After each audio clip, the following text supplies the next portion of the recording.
KUAM News Headlines is presented by Calvo's Insurance, serving Guam for 80 years. Matson and the Adai Itano program. All new 2018 Kona by Hyundai, available at Cars Plus. IP&E, fueling excellence. McDonald's of Guam, I'm loving it. And King's Restaurant, located in Tamuning and Dedito. Always open, always local.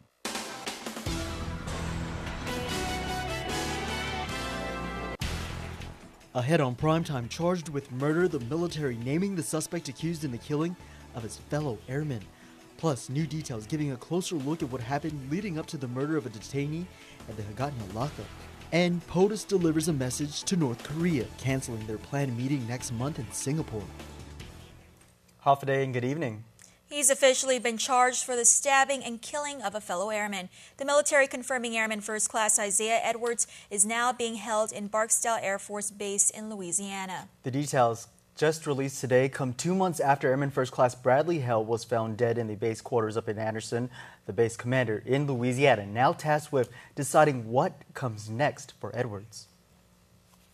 A deployment to Guam turned deadly. The man now formally charged in the killing of Airman First Class Bradley Held, fellow Airman First Class Isaiah Edwards. He is charged with murder. The 20-year-old's body was found inside base quarters on Anderson on March 26th.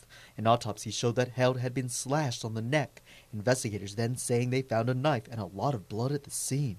The situation immediately leaving Held's family searching for answers. It just breaks my heart. He really loved the people he was with, the places they were going. He was really excited to go to Guam. My main concern, or my main wish, is to know why.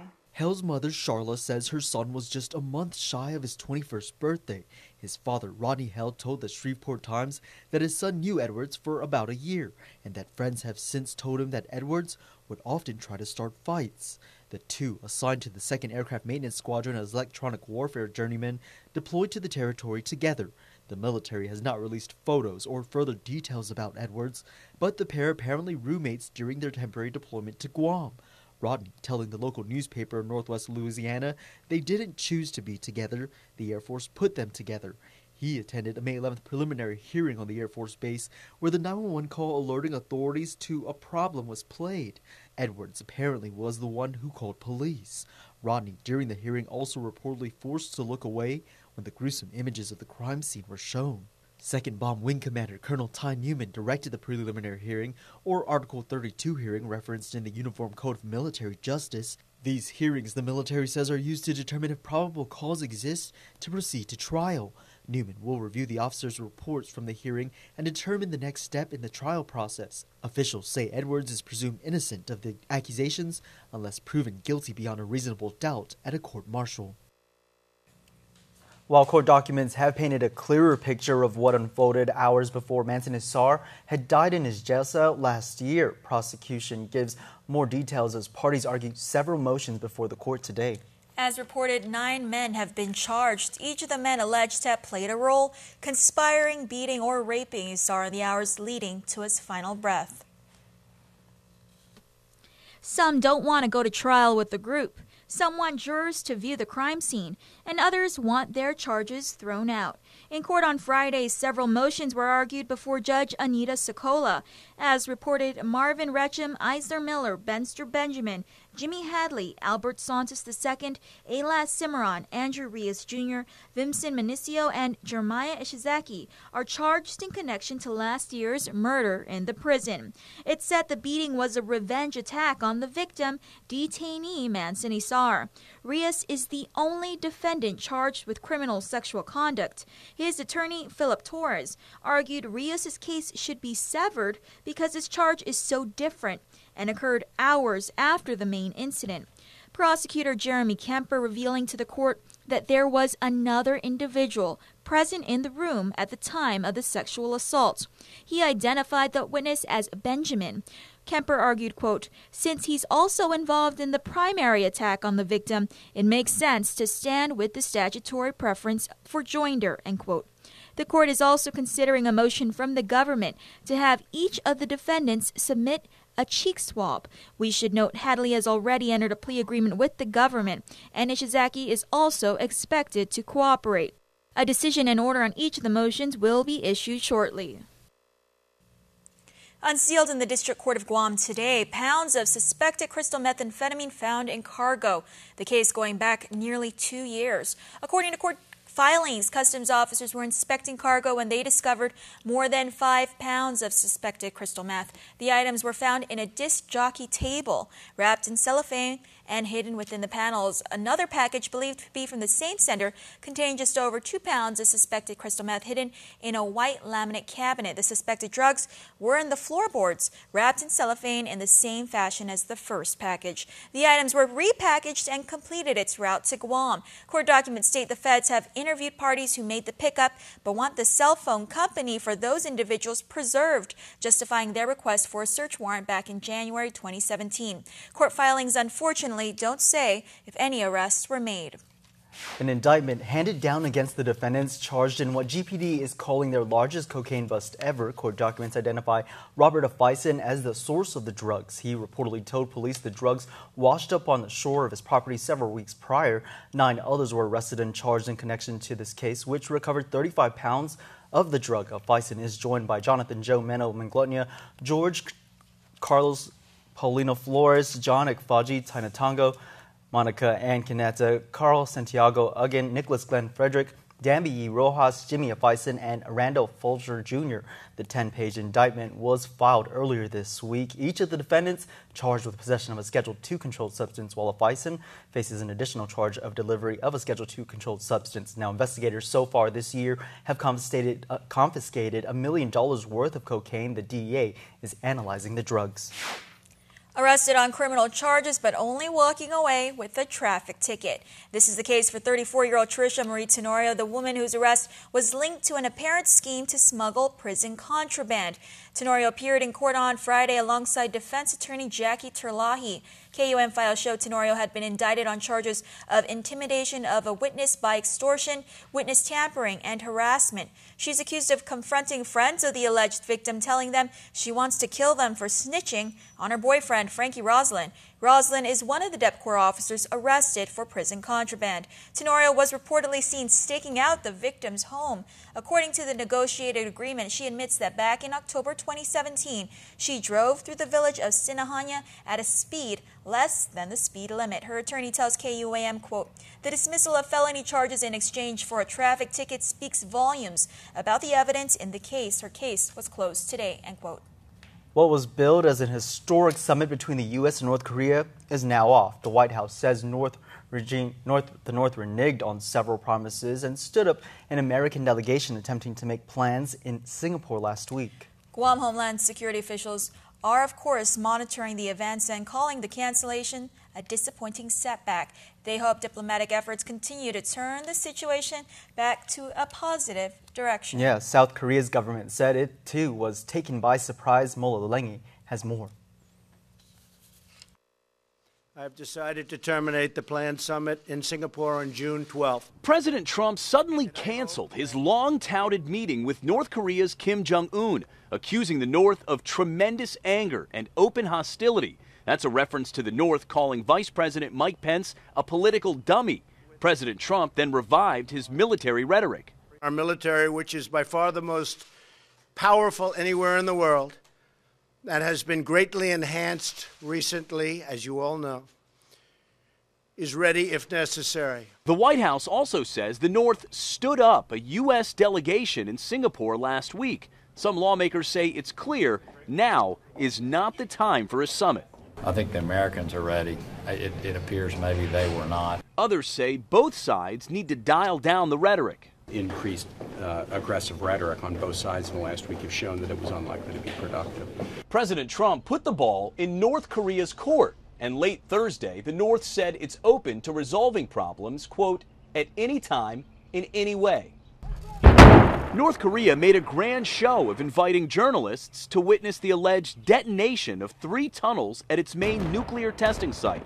CBS's Ben Tracy was there. The only problem is that the only people there were journalists. We're not experts on what it takes to shut down a nuclear test site. A senior U.S. official said the North violated its pledge to allow international inspectors to monitor the demolition.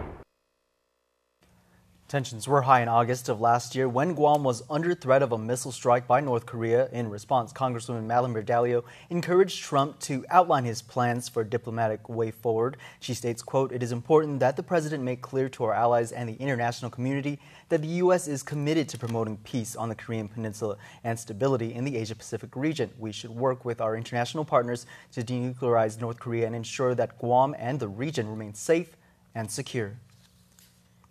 It was round 2. The land scam issue goes before lawmakers during an oversight hearing Thursday night. This all over our report that uncovered multiple people jumping the line on the waiting list to get CLTC property.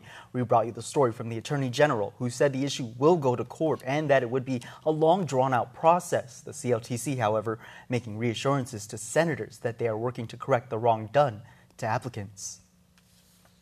CLT commissioners speaking out, Amanda Santos giving emotional testimony. I have no objection on some who were bypassed because I do feel that 20 years is long enough to wait, especially for Elandis Zamoro, who desperately needed a home for their family. The second oversight hearing came 2 days after applicants spoke passionately about their struggle to get land and frustration about being skipped over. I don't blame these Zamoros who cried and yelled for mercy because Land Trust is taking their sweet time going over rocky lands which was not enough, not even suitable to build a house or plant vegetables to feed their family. I hope and pray that Land Trust could correct all the discrepancies affecting our people today and to go on to award all applicants on a first-come, first-served basis as planned. We've heard from applicants who are frustrated at the lack of response from the office. We've heard from applicants and lessees who are confused, who are desperate, who are asking for help. CLTC Chair Pico Farron admitting to senators about systemic issues they face and how they are working with a 23-year-old system. If you could imagine, you're standing in front of this huge Atsulati, which is the CLTC program that's been in operation for the last 23 years, full of challenges, but held together by the staff and directors that have come before us and are working today. We see the flaws in the Atsulati. We see some pieces chipping off. We patch up the parts that we can on the surface, but all of our patches are doing nothing to fix the overall strength and foundation of the stone, and you want to do more. But you're stuck looking, and you keep doing your part to catch the pieces. But then there's a huge earthquake, like the 8.2 we remember in 1994. And that laddystone is now laying in pieces at our feet, and we can see deep into the center of the rock. This is where I find myself today. The Barragata Heights case and all of the allegations have broken open our program down to the fundamental processes. And now is our chance to rebuild it. Rebuilding, that includes examining existing laws and making recommendations for changes that will be given to the legislature. The next oversight hearing in the Guam Congress building is set for Tuesday at 5 in the evening. Stick around for more news here on Prime Time. You're watching KUAM. There are more ways to experience KUAM News than any other source on Guam. Download the KUAM News app for your Apple or Android device for 24/7 news, sports, videos, weather, streaming with KUAM radio, and important news alerts. And stay connected at home with Guam's first app for Apple TV. All available now from the App Store. A simple handshake. That's all Jake Calvo needed when he started his company. Today, 80 years later, we like to say thank you to all of you who have taken our hand in trust. Thank you to the dreamers. Thank you to the realists. Thank you to the family-oriented. Thank you to the entrepreneurial. Thank you to those climbing the corporate ladder. And to the ones starting a new life together. Thank you to the traditionalists and the edgy.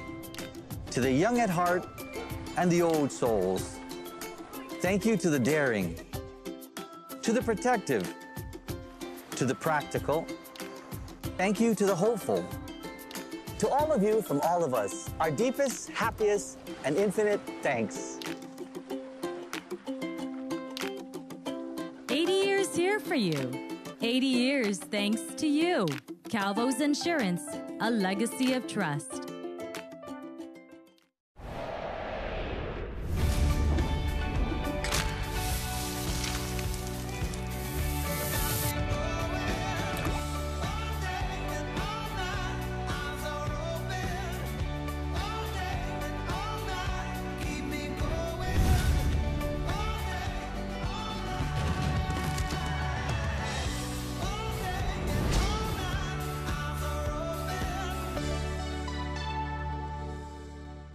There are more ways to experience Guam via KUAM News, giving you what you want, when you want, and how you want it. From smart devices, Alexa, what's in the news? Here's your flash briefing. Over the web, on mobile, on streaming platforms, with immersive, interactive formats, and via social media where it's more than just content, it's conversation. More ways to keep you informed and entertained whenever you want it, wherever you are, on whatever device you're using.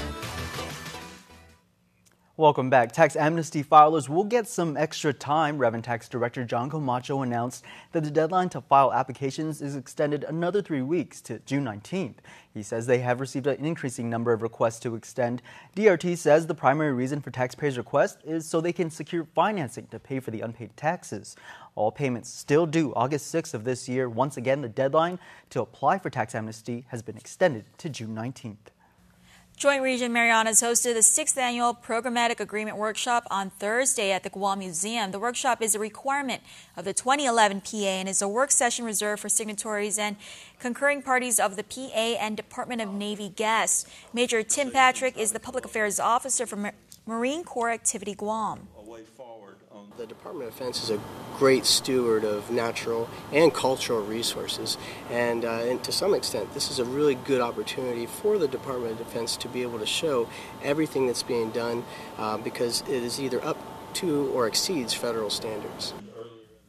However, in contrast to the DoD statement, Vice Speaker Therese Terlayu was in attendance for the workshop and was displeased, stating, quote, DoD announced that it was unable to deliver any funds for the promised museum complex and that no federal agencies had additional congressional authority or discretionary funds to support construction of the Guam Museum, end quote. She also goes to say that the avoidance of adverse effects on historical artifacts has not been fully carried out. The senator has sent a letter to Governor Calvo to address these issues. Well, the Guam Education is accepting public comment on the proposal to reclassify teachers. The amendment would make teacher classification based on the availability of funds, reduce the application period from twice to once per year, and require at least an effective rating on the applicant's most recent evaluation. Unfortunately, some teachers are sacrificing their instructional time, directly impacting the student learning. Giving up time, whether it is personal or instructional, is implied in these requirements. This situation leads to less effective instruction and harms morale among teachers. The GFT expressed opposition there. The deadline to submit testimony is Monday, May 28th. We have the contact info right now on KUAM.com. In honor of Memorial Day, the Guam National Guard held their 6th annual Fallen Heroes Memorial Ceremony Friday morning to commemorate those who have given their lives in service to their country and island. Kiani Maniola has the story. They've made the ultimate sacrifice. Those fallen heroes were recognized Friday morning by the Guam National Guard. We come here to this site, our very own Fallen Heroes Memorial, the day before Memorial Day, to honor and remember our soldiers. Guam National Guard Adjunct General, Major General Broderick Leon Guerrero, gave heartwarming open remarks addressing the loved ones of those honored. Each person was a loss to our community, but more importantly, each person who died was a loved one cherished by family and friends. Heroes like Dwayne Flores, who loved working on cars and going to church, and Eugene Nuggan, an accomplished athlete, and Christopher Fernandez, who enjoyed spending time at the beach, and Samson Mora, whose family and friends here at the Guard miss his smile, and Gregory Farron, who we know was a dedicated family man, and Brian Leon Guerrero, who would have held his newborn son for the first time when he returned home from his deployment. His remarks were followed by the wreath-laying ceremony, honors, and rifle volley. The private ceremony was attended only by Guam National Guard members, veterans, and loved ones of those remembered. All those in attendance presented each fallen soldier with a remembrance poppy. It's a very touching ceremony for loved ones like Emily and Jude Stephen Leon Guerrero, wife and son of Sergeant Brian Leon Guerrero. We're very proud and the sacrifice that he did for us, and especially for all the soldiers, the brothers and sisters. Every Memorial Day, we do appreciate this. Thank you so much for all that they are doing. It's just amazing how the years have gone so fast, but yet we still never forget and always remember our hero. From all of us here at KUAM, thank you to those who have given their lives in service. Happy Memorial Day, Guam. I'm Kiani Mendiola. The USO's 2018 Service Members of the Year will be honored on Saturday. The annual 6-star service salute recognizes the best of the best from each branch. Also highlighting the event will be a special guest speaker and son of Guam. Nestor Lecanto has more. USO Area Director Leigh Graham says the honorees will come from each service. We speak with the senior ranking officers in each branch at the beginning of the year, and the process takes about 6 months. So they're chosen from throughout the branch by the branch. The USO Volunteer of the Year will also be recognized for outstanding service in an organization that was first formed to assist with the spiritual, welfare, and educational needs of the troops. The USO here welcomes more than 100,000 visitors a year to its 2 centers. Our military is mobile, agile, tactile, right? So to serve them appropriately with the correct types of programs and services, we have to be just as flexible to be ahead of their needs. The keynote speaker for the 6-star service salute is Sergeant Major Vincent Santiago. The Maritzo native is the command senior enlisted leader for the Defense Security Cooperation Agency in Washington, D.C. He served now for 29 years and says one of the highlights of his career was joining the 3rd Marine Division, Guam's liberating force, who he also credits for saving his grandmother's life. And to be the Sergeant Major of the 3rd Marine Division, I mean, words can't describe it. You know, I'll get choked up. I'll lose track of what I'm saying, only because of how much pride I have of 1, being a Marine, 2, being from Guam, and 3, serving in the division that liberated our island. Santiago says his message to the honorees will be the importance of having support, like the USO and like family. He credits his wife Selma for raising their 2 boys to become Marines themselves. They're successful because of her. You know, I come home and I do the best I can. I try to fit into the team. But I know that their success is due to my wife. So in that aspect, their service members' success is due to their support of their family members. Whether they're married or single, it doesn't matter. We've been blessed and fortunate, you know, when he did deploy and stuff, they weren't depressed. You know, they were sad and they missed their dad, but they knew he was going to come home, and, you know, they knew they had to be in their best behavior, and they knew they had to do well in school for Dad. But for us, the biggest thing is I never want him to deal with any family issues at home. The 2018 Service Members of the Year are Army Specialist Tyler Curry, Marine Sergeant Gabriel Brownlee, Navy Corpsman Alec White, Air Force Staff Sergeant Christopher Dawley, Coast Guard Petty Officer Eric Weil, Guam National Guard Specialist Justin De Leon Guerrero, and USO Volunteer of the Year Alicia Wallace. For Guam's News Network, I'm Nestor Lecanto. Memorial Day, a time to remember the fallen that fought to defend for our freedom. Yeah, the National Park Service putting a call out to the community to do their part as they install the hundreds of flags down at Aspen Beach in memory of our heroes. Memorial Day is the flagship holiday for the War in the Pacific National Park. Keena Lewis, a park ranger, explains that the park was significant during World War II. We lay out 352 flags, and each of those flags represents a life. The lives of the 1,880 U.S. soldiers who died when Guam was first occupied by the Japanese, and then when the U.S. came back to liberate the island in 1944. And also 1,170 Chamorros who perished during the Japanese occupation. Volunteers are needed to put up the commemorative flags. Lewis says the entire community community is welcome to lend a helping hand on Saturday starting as early as 7 a.m. Also in the evening at 6 p.m. to illuminate the flags, and on Tuesday morning, May 29th at 7 a.m. to take the flags down. Anyone interested can email the lead park ranger artec_davton at nps.gov. We encourage everybody to come.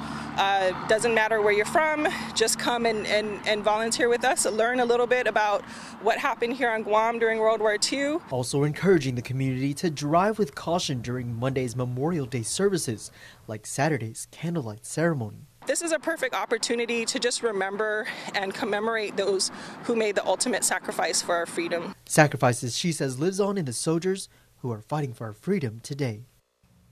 You can also find out more by calling the National Park Service 333-4050. The Relay for Life just got underway at the George Washington High School track and field. The annual event hosted by the Guam chapter of the American Cancer Society is to honor survivors and pay tribute to those who've passed on from the illness. The annual fundraiser is also a way for the community to take a stand against cancer. Throughout the evening, there will be entertainment, raffles, as well as different challenges for participants. The Relay for Life runs up to 12 midnight. Well, sports is next, but first, here's a look at your island weather.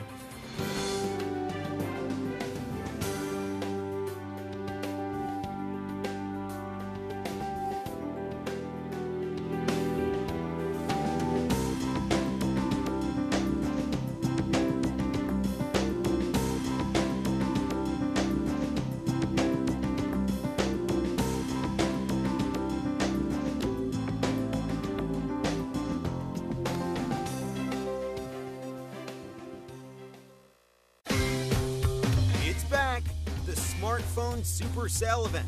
Enjoy huge savings on our most popular Samsung Galaxy smartphones. But this offer won't last long.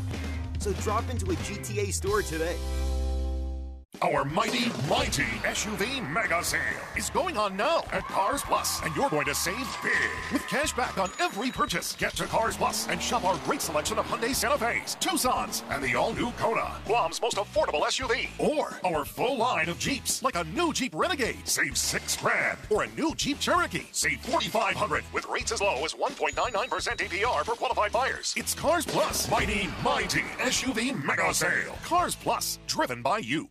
KUAM Sports is presented by Triple J.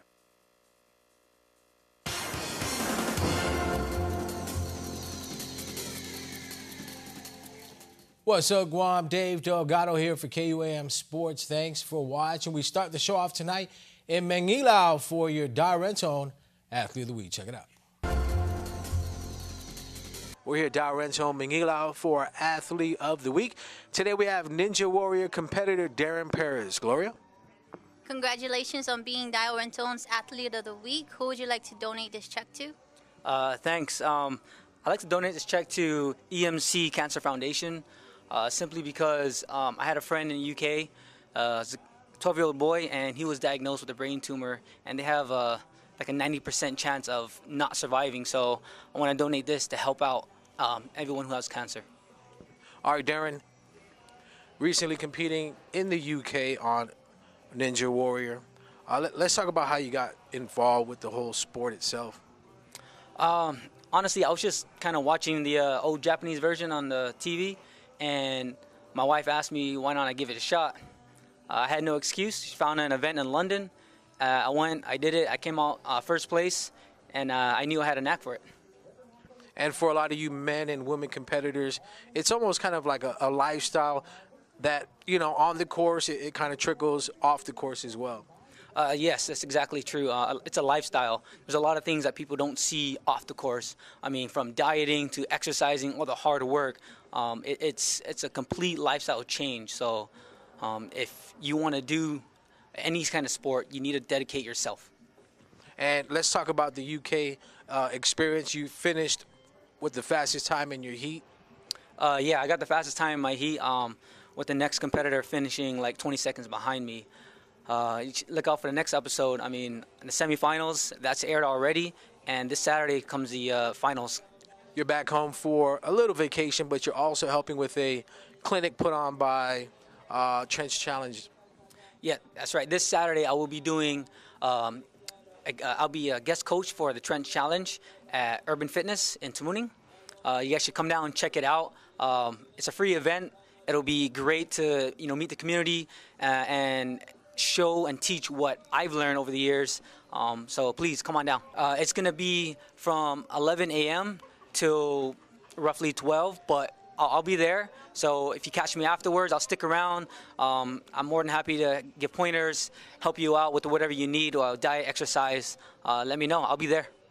All right, congratulations. Stay tuned to our next Darrenton Athlete of the Week. KUAM Sports Athlete of the Week is brought to you by Cars Plus Jeep Jungaree is set for Sunday at the Guam Raceway Park in Jigo. There are 4 featured events set for Sunday: Jeep Adventure Trail, Mud Drags, Show and Shine Competition, and Strider Zone for kids. Extremely excited about it.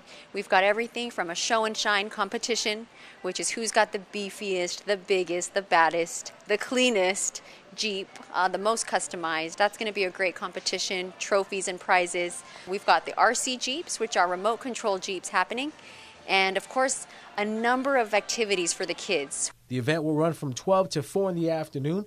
Food trucks will be on site with cool refreshments being sold to keep spectators cool. It's really a community thing. I mean, you're going to see everybody, like Guahan Jeeps is going to be there, and it's just such a huge community that everybody loves being in. Yeah, so also the Mopar 671 group will be there. So Mopar is basically like all the Dodge guys, the Ram guys, even the Jeep. I mean, we're all under one branch. That's like all the Challengers and all the sports cars. They're all going to be there too.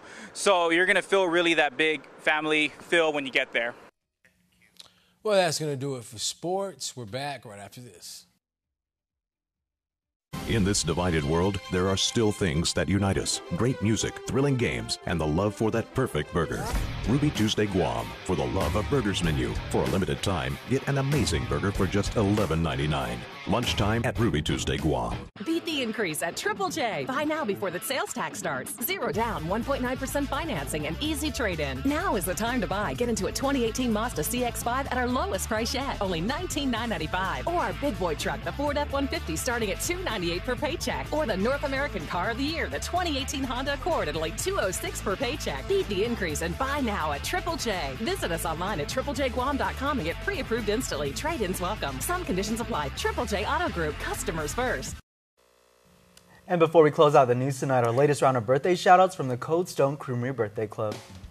Happy birthday, Charlene Elizabeth Conception Falrod. Gina Bamba, happy birthday to my beautiful sis. Love you always, from your sis, Char. Also, a very special happy birthday going out to Matthew Paco from the family. And happy birthday to John Collins. Also, happy birthday to Jaden Michael Hernandez. And again, to my brother, Matt Paco. I love you, bro.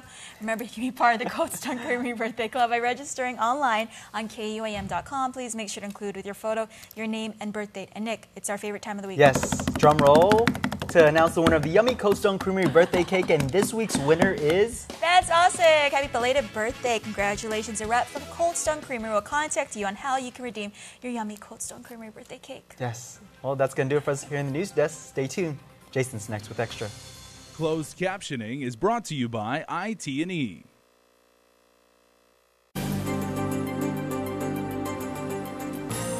Just because the week is winding down does not mean you can take even a second off for all of the totally awesome things that are happening